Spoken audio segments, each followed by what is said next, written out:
अस्सलाम वालेकुम class next आपके पास टॉपिक है tabulated area of normal distribution. आपके पास टेबुलेटेड एरिया क्या होता है नॉर्मल डिस्ट्रीब्यूशन का। सबसे पहले इसके रिस्पेक्ट से हम एक फार्मूला देखेंगे, फिर देखेंगे इससे रिलेटेड क्वेश्चंस कैसे एवेल्युएट करते हैं। अब देखिए, the area under the normal curve between any two ordinate at x to be equal the probability that the random variable x line the interval A B. कि अगर आपको कोई दो पॉइंट बता दिए हुए हैं ए और बी और आपको एक इंटरवल बता दिया, आपने उसका एरिया कैलकुलेट करना है नॉर्मल डिस्ट्रीब्यूशन का टेबुलर फॉर्म है, तो उसका फॉर्मूला आपके पास इंटेग्रल की फॉर्म में ये होता है, इंटेग्रल ए टू बी 1/, आपके पास स्टैंडर्ड डेविएशन √2π e की पावर ये सारी टर्म होती है, which is represented by the area of the shaded region, जो कि इस एरिया को रिप्रेजेंट करती है। और म्यू जो होता है बेसिकली आपके पास उसका सेंटर होता है बेल शेप का। अब लेकिन आप देखेंगे ये वाला फार्मूला आपके पास एक कॉम्प्लिकेटेड फॉर्म आ जाती है, जिसको सॉल्व करना थोड़ा मुश्किल होता है, इसीलिए हम लोग एक सिंपल फार्मूला निकाल लेते हैं इस टर्म का, जिसके रिस्पेक्ट से हम नेक्स्ट क्वेश्चंस को सॉल्व करेंगे। यहाँ पे यही लिखा हुआ है, but integral of this type can not be solve by ordinary mean. इस मीन से सॉल्व नहीं हो सकता है, इसीलिए हमने उसको न्यूमेरिकल अप्रॉक्सीमेशन करके इस फार्मूले के अप्रॉक्सीमेट एक फार्मूला लगा लिया, जिसके रिस्पेक्ट से हम क्वेश्चन को सॉल्व कर सकते हैं। ये जो थ्योरी है ये आप लोगों ने रीड कर लेनी है। इस थ्योरी के अंदर बेसिकली यही बात बताई है कि जो सेंटर होता है ये इसकी इस साइड और इस साइड पे सिमेट्रिक आपके पास पाई जाती है।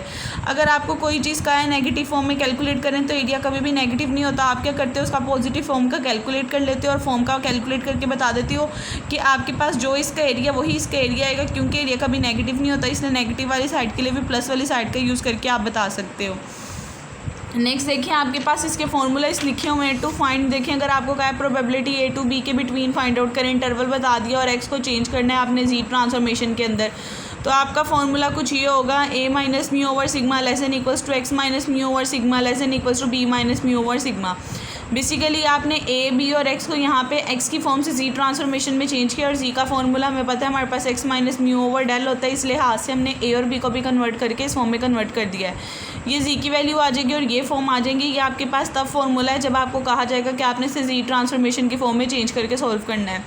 जब आपने नॉर्मल कर्व की बात करनी है, उसको एक्स ट्रांसफॉर्मेशन से जी ट्रांसफॉर्मेशन में लेके आना है, तो आपका ये वाला टेबल यूज़ होगा जी ट्रांसफॉर्मेशन की वैल्यूज़ के लिए। आपको कहा जाएगा कि आप वैल्यू दे दी जाएगी, कहा जाएगा इन दो के बिटवीन बताएं, तो फिर आप यहाँ से देखा करोगे जो उसका कॉमन पॉइंट होगा जहाँ वैल्यू लाई कर रही होगी वो उसका आंसर होगा। जैसे कि नेक्स्ट आपके पास एग्जाम्पल है, एग्जाम्पल नंबर 9.6। इससे आपको आइडिया होगा कि आप कैसे एवेल्युएट करोगे। अब देखिए, इसके अंदर आपको कहा है आपने प्रोबेबिलिटी निकालनी है जब आपके पास 0 से 1.20 के बिटवीन लाई कर रहा है। अगर आप 0 से 1.20 के बिटवीन इसका ग्राफ प्लॉट करो, 0 आपके पास इसके सेंटर पे होता है, 1.20 यहाँ कहीं लाई कर रहा होगा। आपसे कहा गया आपने इसकी यहाँ पे प्रोबेबिलिटी निकालनी है। अब इसकी प्रोबेबिलिटी निकालने के लिए इसको देखेंगे आपके पास क्या चीज़ है, 0 से 1.20 के बिटवीन है। आप 0 पे वैल्यू देखेंगे तो वो तो 0 ही होगी आपके पास। अगर 1.20 पे देखेंगे जो वैल्यू आएगी उन दोनों को एडअप करेंगे और उधर से बता देंगे उसका क्या आंसर आपके पास होता है। अब देखें 0 था, अगर आप 0 पे बात करें वो तो वैल्यू 0 होती है, उसका कोई इफेक्ट नहीं होता आपके पास। अगर आप वैल्यू देखें 1.20, जो आपके पास 1.20 है, 1.20 ये बेसिकली 1.2 ही होता है। और अगर मैं 1.2 को देखूँ वो मेरे पास ये आंसर दे रहा है। 1.2 को जब 0 के साथ कंबाइन करके देखूँ वो 0.3849 दे रहा है। आपने जस्ट टेबल से सीन किया और बता दिया कि इस केस में आपका आंसर 0.3849 आ रहा है। उसके बाद नेक्स्ट पार्ट में कहा था -1.65 से 0 के बिटवीन अगर लाई कर आप देखें यहाँ पे एरिया आपका बेसिकली -1.65 यहाँ कहीं होगा, तो आपका एरिया नेगेटिव है। मैंने बताया था जब कभी नेगेटिव पॉइंट आ जाए तो सिमेट्रिक होती है, नेगेटिव की जगह पॉजिटिव वाली साइड का आप पॉइंट देखते हो, वही वाला पॉइंट लेकिन प्लस साइन में उसका एरिया निकाल लेते हो टेबल से दे के, जो उसका आंसर होता है वही इसका आंसर आप कह देते हो, क्योंकि उन दोनों के दरमियान सिमेट्रिक पाई जाती है। यही बात यहाँ लिखी है कि इस चीज़ को आप लोग सिमेट्री की प्रॉपर्टी से चेंज करके बजाय इसके कि -0 पे जब 0 से 1.65 पे जा सकते हो। और अगर टेबल में इसका आंसर देखो 1.65 पे आपके पास क्या होता है, तो 1.65 जो आपके पास है बेसिकली ये दो चीज़ों का कॉम्बिनेशन है। 1.6 के अंदर हम 0.05 करें तो ये चीज़ बनती है, इसलिए यहाँ पे हम 1.6 देखेंगे कहाँ आ रहा है, यहाँ पे 0.05 देखेंगे। और इन दोनों का अगर हम कॉमन पॉइंट देखें, ये देखें 1.6 का यहाँ पे और 0.05, तो ये -4505 आता है। तो आप कहोगे इस सिचुएशन में आपका आंसर -4505 है। ये आंसर तब है आपके पास अगर ज़ीरो किसी भी साइड पे आ रहा है, उसके लिए सिर्फ जो रिमेनिंग साइड होगी उसका कैलकुलेट करना पड़ेगा, क्योंकि ज़ीरो वाले का तो आंसर ज़ीरो ही होता है, वो आप डायरेक्ट बता देते हो। लेकिन अगर ऐसी कंडीशन आ जाए कि 2 पॉइंट आ जाए 0.6 से 1.67 के बिटवीन आपने कैलकुलेट करना है, जैसे यहाँ आ गया है, यहाँ पे आप इसे 2 पार्ट्स में डिस्ट्रॉय करोगे।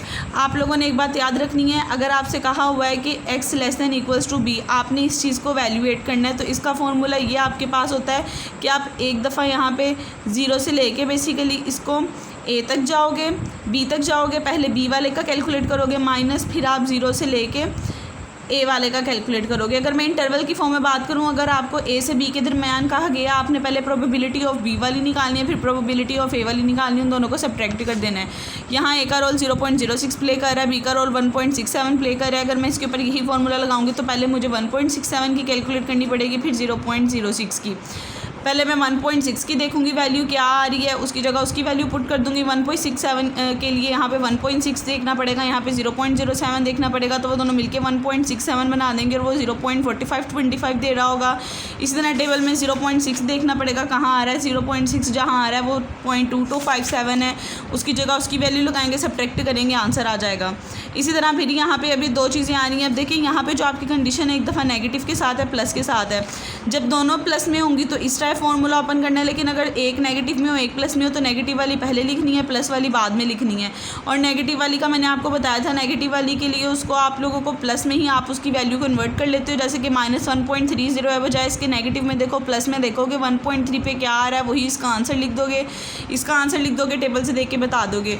इसी तरह ये दोनों वैल्यू नेगेटिव में थी, नेगेटिव के लिए एज इट इज़ वही सीक्वेंस रहती है, फर्स्ट वाली टर्म माइनस सेकंड वाली टर्म, दोनों का आंसर आप नेगेटिव की जगह पॉजिटिव में देखते हो और बता देते हो आपका क्या आंसर आएगा। अब नेक्स्ट एक इंपॉर्टेंट सिचुएशन आती है, अगर आपको सिर्फ कह दिया जाए z <= के लिए बताएं या z <= के लिए बताएं।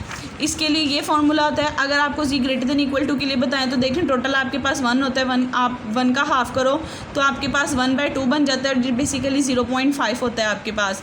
अगर एक साइड बता दीजिए और एक साइड ना बताई जाए, <= के साथ आ रहा हो या <= के साथ, तो 0.5 में से आपने पहली चीज़ माइनस करना होता है। अगर पॉजिटिव वैल्यू होगी तो 0 से आप लोग लिखोगे, अगर नेगेटिव होगी तो नेगेटिव से लिखोगे। हमेशा अगर आपका पॉजिटिव आंसर आ रहा है, बड़ी वाली वैल्यू इस तरफ आती है, वो इधर आएगी, 0 इधर आएगा। अगर नेगेटिव आ रहा है, नेगेटिव वाली इधर आएगी, 0 इधर आएगा। ठीक है, इस तरह वैल्यूएट करोगे। ये वाली वैल्यू टेबल से देखोगे 1.96 कहाँ आ रहा है, 1.9 यहाँ देखोगे, 0.06 यहाँ देखोगे, दोनों का कॉमन पॉइंट देख के बता दोगे। इसी तरह ये वाला पार्ट करोगे तो आपका ईजिली आंसर आ जाएगा।